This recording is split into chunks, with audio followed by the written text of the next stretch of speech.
Imagine spending a decade pushing a boulder up a mountain, sweating for every inch of elevation, only to let go right when the ground finally levels out.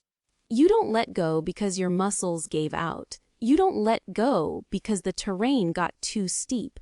You let go because of a trick of the light, a mental glitch that convinces you the work is done, exactly when the real danger begins. This isn't a story about market crashes or economic depressions. It is about a specific, silent killer of wealth that ambushes you the moment your portfolio hits a very specific number. That number is $250,000. Reaching $250,000 sounds like a victory lap, feels like you have finally cracked the code. But for those who do not understand the invisible landmines scattered at this elevation, this milestone is not a launch pad, it is a graveyard for financial potential. I am Bakey, and here at Bakey Invests, I analyze the architecture of wealth to understand why so many smart, high-earning individuals stall out the middle of their journey while others ascend to millions. Today, we are going to dissect the $250,000 paradox.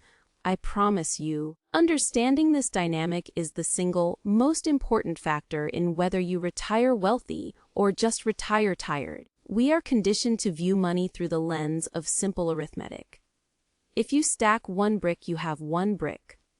If you stack 5, you have 5. Feels linear. But money is not physics, money is psychology. And there are specific thresholds where the chemistry of your money changes so radically. Before we unpack the mechanics of this trap, consider a statistic that should keep you awake at night. Average worker in this country will cycle through more than $2 million in earnings over their career. $2 million passes through their hands, yet the vast majority arrive at retirement with a savings account that looks like a rounding error. It did not just vanish into thin air, it was devoured by psychological blind spots that trigger at specific stages of wealth. The most aggressive blind spot activates precisely when you hit that $250,000 mark. Here is the reality of staring at a six-figure investment account that starts with a 2. It is the exact moment where wealth stops being an abstract concept on a spreadsheet and starts feeling visceral. This is the tipping point where your capital starts generating its own gravity. You might wake up on a random Tuesday, check the markets, and realize your money earned more before breakfast than you will earn all week at your job. You might see a single month of returns that rivals a full-time salary. But this coin has a dark side. This is also where a single misstep stops being a bruise and starts becoming a broken bone. Let's reframe the stakes. When you are just starting out with $5,000, a 10% market correction costs you $500. It is annoying, sure, it does not change your life. You can skip a few dinners out and replace that money. But when you are sitting on $250,000, that same 10% drop vaporizes $25,000 of your net worth. $25,000. That is a car. That is a down payment. That is more money than half the country has saved in total. Suddenly, you are not playing in the sandbox anymore. You are operating in a violently different emotional universe. However, the terror of loss is not the primary reason people fail at this level. The true enemy is far more insidious because it feels good.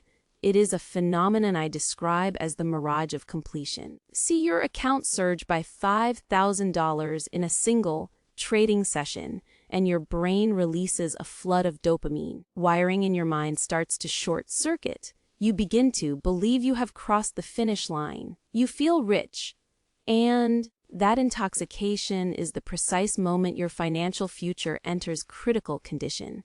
Let me sketch out the scene for you. You open your brokerage app. The screen is glowing green. You are up $8,000 since yesterday. Your mind immediately starts translating that digital number into physical goods. $8,000? That used to be 3 months of rent. It is a first-class ticket to Europe. Is a new watch? Your brain whispers, You are a genius. You are winning. You deserve a reward. You start looking at luxury upgrades for your lifestyle because, logically, you are practically a millionaire, right? Absolutely not. This is where the $250,000 paradox at Bakey Invests aims to save you from yourself. Here is the brutal truth about having $250,000, the financial danger zone. You have accumulated just enough capital to make errors that are catastrophic, but you lack the capital to absorb those errors without bleeding out. That $8,000 gain you are celebrating. It is a phantom. It is unrealized. It lives on a server, not in your pocket. It can evaporate tomorrow if the winds change. But that $10,000 luxury vacation you book to celebrate, that expense is concrete. It is permanent. It rips a hole in your compounding potential that will take months or years to patch. This is the illusion that kills portfolios. It is not just about spending money you do not have. It is about believing you are smarter than you actually are. There is a secondary beast waiting at the $250,000 gate. We call it the expertise hallucination. Psychologists have mapped this out. It is the peak of Mount Stupid on the Dunning-Kruger chart. Here is how it manifests. You have saved $250,000. You have ridden the market up for a few years. You survived a dip or two. You start to internalize the market's performance as your own personal brilliance. You begin to think you have a special touch. This is the wheels come off. This is when the person who built their wealth on boring, reliable index funds suddenly decides they are a stock picker. Rational people start throwing cash at options trading, speculative crypto coins, or their cousin's guaranteed business idea. The phrase "I can afford to take a flyer on this" becomes the most expensive sentence in your vocabulary. The tragedy is that at $250,000, you finally have enough ammunition to blow your own foot off. You can afford to incinerate $10,000 on a bad stock tip. You can afford to lose $20,000 on a speculative gamble. But just because the money is there does not mean the loss is affordable. Single tactical error at this stage can delete 3 to 5 years of hard work. Pause and really digest that. 5 years of saying no to purchases. 5 years of discipline. 5 years of grinding, all erased because you convinced yourself you could outsmart the room. The larger your account grows, the louder your ego shouts, and the more reckless your decisions become. It is quicksand. The more you struggle to be clever, the faster you sink. Just when you think you have navigated the ego trap, another predator appears of comparison. This is the silent killer. Hit that $250,000 milestone, and for a fleeting minute, you feel proud. You look at the average statistics and realize you are doing well. Then, the algorithm of life serves you a dose of humility. You meet a colleague with $500,000 in their account. You see a headline about a 25-year-old with a 7-figure net worth. You scroll past a friend's post about their new vacation home. Suddenly, $250,000 looks pathetic. You feel stagnant. You feel behind. This is the moment where panic sets in, a desperate attempt to close the gap between your reality and someone else's highlight reel. You abandon the strategy that got you here. You start chasing yield. You crank up your risk tolerance to suicidal levels. You start looking for shortcuts because the slow, steady path feels too slow. Are watching someone else sprint. The comparison trap is vicious because it is infinite. There is always a bigger boat, always a faster car. Even the billionaires are jealous of the multi-billionaires. The second you peg your self-worth to a neighbor's net worth, stop respecting the progress you have made. But here is why this is specifically dangerous at the $250,000 level. When you only have $50,000, comparing yourself to a millionaire is irrelevant. You can't mimic their moves anyway. Are forced to stick to the basics. But at $250,000, you have just enough leverage to do something truly stupid. You might take out a loan against your home to invest. You might trade on margin. You convince yourself that leveraging debt is strategic because you need to catch up if the market turns against you while you are leveraged. You do not just lose progress, you face ruin. I have watched people with robust, healthy portfolios detonate their entire financial life because they could not stand the idea of getting rich slowly while someone else got rich quickly. They chase the unicorn and fall off the cliff.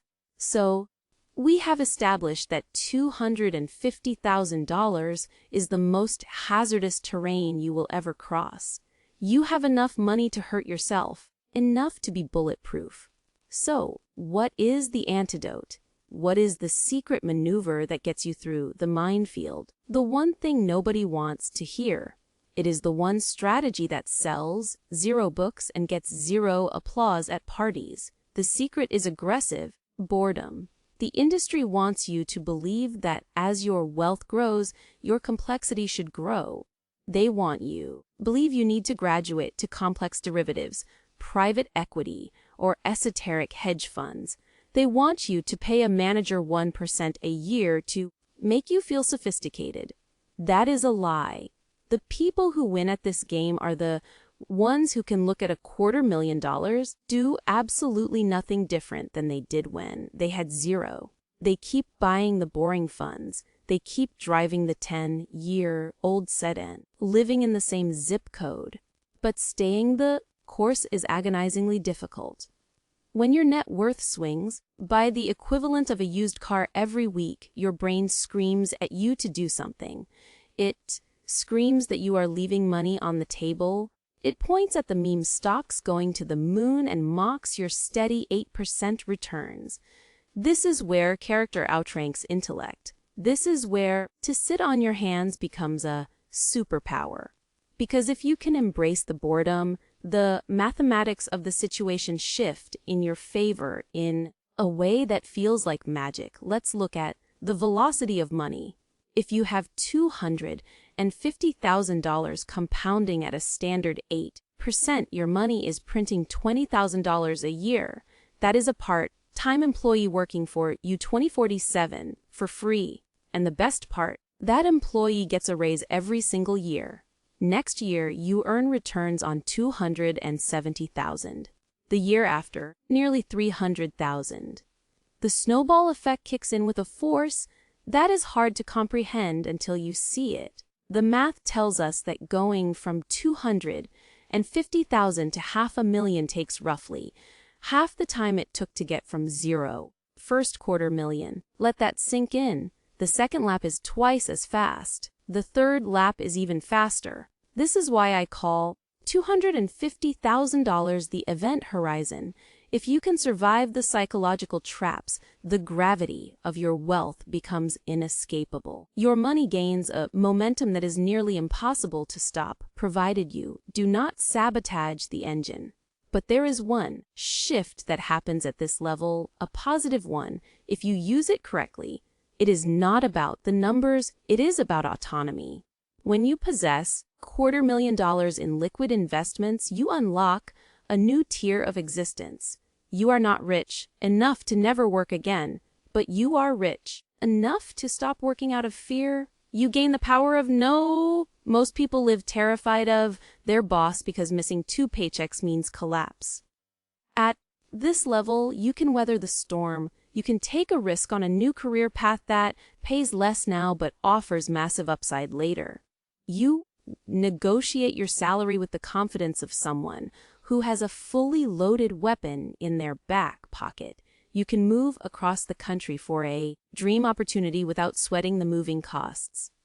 This is the hidden utility of the $250,000 milestone. It isn't about buying things, it is about buying options.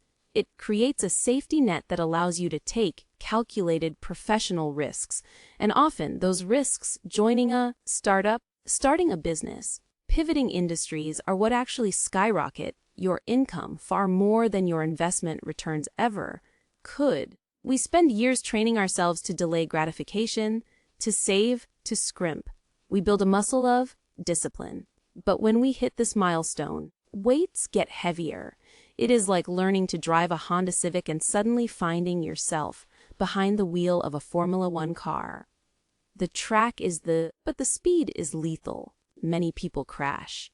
They mistake having options for having immunity. They confuse a safety net with a trampoline. They think that because they can afford a $10,000 mistake, they should risk making one. But remember the multiplier. Every dollar you waste today is not just a dollar, it is $4 or $5 stolen from your future self. That $10,000 gamble isn't a small bet, is a $40,000 hole in your retirement. Navigating the $250,000 threshold is not about learning new tricks. It is about unlearning your desire to be clever. The heroes of this story are the ones you would never notice. They are the ones who treat a $250,000 portfolio with the same humble respect they treated their first $100. They understand that the only thing harder getting wealthy is staying wealthy. They ignore the noise. They ignore the envy. They embrace the grind even when they could afford to coast. Here is the beautiful part. If you can keep your head down, if you can resist the urge to upgrade your life and complicate your portfolio, the math will take care of the rest. The days of struggling for inches are over. You are now covering miles. Thank you for watching Bakey Invests. You are approaching this milestone, or if you are already there, remember, right now is think you have made it. Stay humble, stay boring. The compound interest do the heavy lifting. I will see you in the next one.